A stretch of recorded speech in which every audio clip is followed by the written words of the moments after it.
বগুড়া বিশ্ববিদ্যালয় বিল 2026-এর পরীক্ষাকরণ সংক্রান্ত আইন বিচার সংসদ বিষয়ক মন্ত্রণালয় সম্পর্কিত স্থায়ী কমিটির রিপোর্ট।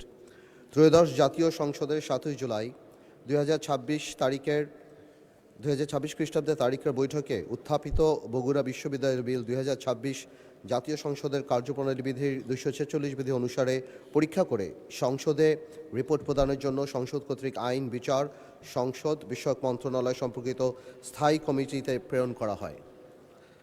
বগুড়া বিশ্ববিদ্যালয় বিল 2026 পরীক্ষাকরণ সম্পর্কিত স্থায়ী কমিটির রিপোর্ট কমিটির সভাপতি হিসেবে আমি আন্দলিব রহমান কার্যপ্রণালী বিধির 211 বিধি অনুযায়ী এই মহান সংসদে উপস্থাপন করছি। কমিটি 9 জুলাই 2026 তারিখে বৈঠকে মিলিত হয়, বিলটি পুঙ্খানুপুঙ্খানুভাবে পরীক্ষা করে।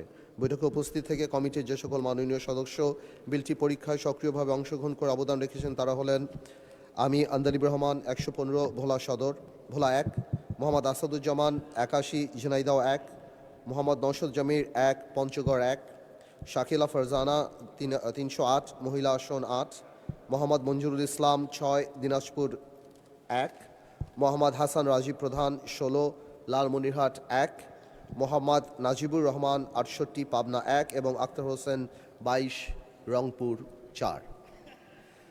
এছাড়াও কমিটির বিশেষ আমন্ত্রণে মাননীয় শিক্ষামন্ত্রী ডক্টর আ.ন.ম এহসানুল হক মিলন বৈঠকে উপস্থিত ছিলেন।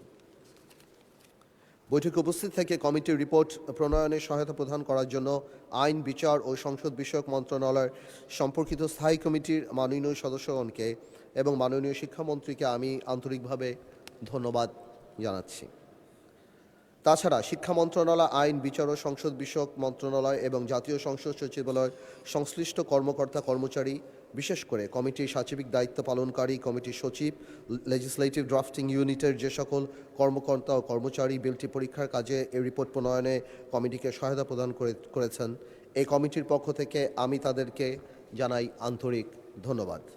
কমিটি অত্যন্ত প্রাণবন্ত আন্তরিক পরিবেশে বিলটির বিভিন্ন খুঁটিনাটি দিক পরীক্ষা করে এবং বগুড়া বিশ্ববিদ্যালয় বিল 2026 উত্থাপিত আকারে মহান সংসদে পাশ করার জন্য সর্বসম্মতিক্রমে সুপারিশ করেছে।